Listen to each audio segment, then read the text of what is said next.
Hi hello friends, ಎಲ್ಲರಿಗೂ ನಮಸ್ಕಾರ. ಚಿನ್ನದ ಮನಸ್ಸು ಚಾನೆಲ್ಗೆ ಸ್ವಾಗತ. ನಾನು ಇವತ್ತು ತೋರಿಸ್ತಿರೋ ರೆಸಿಪಿ ಪ್ರೋಟೀನ್ ಮತ್ತು ಕ್ಯಾಲ್ಶಿಯಂ ಅಧಿಕವಾಗಿರುವಂತಹ ರಾಗಿ ಇಡ್ಲಿ. ಇದನ್ನು ತುಂಬ ಈಸಿಯಾಗಿ ಸುಲಭವಾಗಿ ಮನೆಯಲ್ಲೇ ಮಾಡ್ಬೋದು. ತುಂಬ ಮೃದುವಾಗಿ ಸಹ ಮಾಡ್ಬೋದು. ಇದನ್ನು ಕೇವಲ 5 ನಿಮಿಷದಲ್ಲೇ ಬ್ಯಾಟ್ರಿನ ರೆಡಿ ಮಾಡ್ಕೋಬೋದು.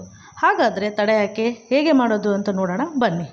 ಮೊದಲಿಗೆ 1 ಕಪ್ ರಾಗಿ ಹಿಟ್ಟು, 1 ಕಪ್ ರವೆ, 1 ಕಪ್ ಮೊಸರು.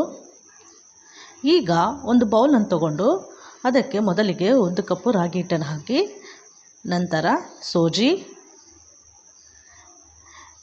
ಇದಕ್ಕೇ ಮೊಸರು, ಸ್ವಲ್ಪ ನೀರು, ಅದಕ್ಕೆ ಎಷ್ಟು ಬೇಕೋ ಅಷ್ಟು ನೋಡಿಕೊಂಡು ಹಾಕ್ಕೊಳ್ಳಿ.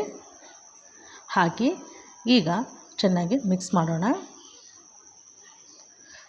ಫ್ರೆಂಡ್ಸ್, ಯಾರ್ಯಾರು ನನ್ನ ಚಾನಲ್ ನೋಡ್ತಾ ಇದ್ದೀರಾ, ನನ್ನ ಚಾನಲನ್ನು ಸಬ್ಸ್ಕ್ರೈಬ್ ಮಾಡ್ಕೊಳ್ಳಿ, ಪಕ್ಕದಲ್ಲಿರುವ ಬೆಲ್ ಐಕಾನನ್ನು ಕ್ಲಿಕ್ ಮಾಡಿ. ಈಗ ಸ್ವಲ್ಪ ಸ್ವಲ್ಪ ನೀರು ಹಾಕಿ ಕಲಿಸ್ಕೊಳ್ಳೋಣ. ತುಂಬ ತೆಳುವಾದರೆ ಇಡ್ಲಿ ಬರೋದಿಲ್ಲ. ಅದಕ್ಕೆ ಸ್ವಲ್ಪ ನೋಡ್ತಾ ಸ್ವಲ್ಪ ನೀರು ಹಾಕಬೇಕು. ರವೆ ಇಡ್ಲಿ ತಿಂದು ಬೇಜಾರಾದಾಗ ಒಮ್ಮೆ ಈ ಥರ ರಾಗಿ ಇಡ್ಲಿ ಮಾಡ್ಕೊಂಡು ತಿನ್ನೋದ್ರಿಂದ ಆರೋಗ್ಯಕ್ಕೂ ಒಳ್ಳೆಯದು, ಸ್ವಲ್ಪ ಚೇಂಜ್ ಸಹ ಇರುತ್ತೆ. ಈಗ ಇದನ್ನು ಸ್ವಲ್ಪ ನೆನೆಯೋಕ್ಕೆ ಬಿಟ್ಬಿಡೋಣ, ಒಂದು 15 ನಿಮಿಷ. ನಂತರ 15 ನಿಮಿಷ ಆದ ನಂತರ ಮತ್ತೆ ಇದಕ್ಕೆ ಈಗ ಸ್ವಲ್ಪ ಉಪ್ಪು, ಸ್ವಲ್ಪ ಬೇಕಿಂಗ್ ಸೋಡಾ, ಇವೆರಡನ್ನು ಹಾಕಿ ಚೆನ್ನಾಗಿ ಈಗ ಮತ್ತೆ ಮಿಕ್ಸ್ ಮಾಡೋಣ. ಈ ರಾಗಿ ಇಡ್ಲಿ ಮಾಡೋಕ್ಕೆ ಕೇವಲ 3 ಪದಾರ್ಥ ಇದ್ದರೆ ಸಾಕು. ಈಸಿಯಾಗಿ ಇನ್ಸ್ಟೆಂಟಾಗಿ ಬ್ರೇಕ್ಫಾಸ್ಟ್ ಮಾಡ್ಕೋಬೋದು. ಈಗ ಒಂದು ಇಡ್ಲಿ ಪಾತ್ರೆ ತೊಗೊಂಡು ಪ್ಲೇಟ್ಗೆ ಸ್ವಲ್ಪ ಎಣ್ಣೆ ಹಾಕಿ ಚೆನ್ನಾಗಿ ಸವರೋಣ. ಈ ಎಣ್ಣೆ ಹಚ್ಚೋದ್ರಿಂದ ಇಡ್ಲಿ ಎಲ್ಲಿನೂ ಅಂಟ್ಕೊಳ್ಳೋಂಗಿಲ್ಲ, ಚೆನ್ನಾಗಿ ನೀಟಾಗಿ ಎದ್ದು ಬರುತ್ತೆ.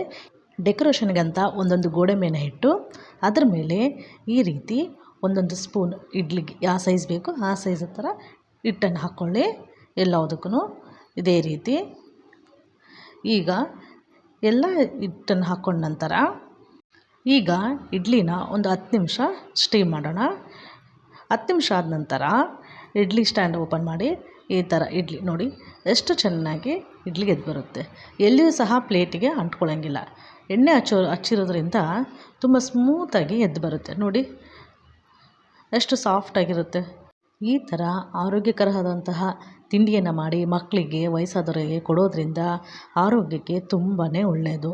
ನೋಡಿದ್ರಲ್ಲ ಫ್ರೆಂಡ್ಸ್, ರಾಗಿ ಇಡ್ಲಿ ಮಾಡೋದು ಹೇಗೆ ಅಂತ. ತುಂಬ ನೋಡಿ ಪಫಿ ತುಂಬ ಸ್ಮೂತಾಗಿ ಇದೆ. ಇದೇ ರೀತಿ ನೀವು ಸಹ ಮನೆಯಲ್ಲಿ ಒಮ್ಮೆ ಟ್ರೈ ಮಾಡಿ. ನೋಡಿದ್ರಲ್ಲ ಫ್ರೆಂಡ್ಸ್, ಬಿಸಿ ಬಿಸಿ ರಾಗಿ ಇಡ್ಲಿ ಮಾಡೋದು ಹೇಗೆ ಅಂತ.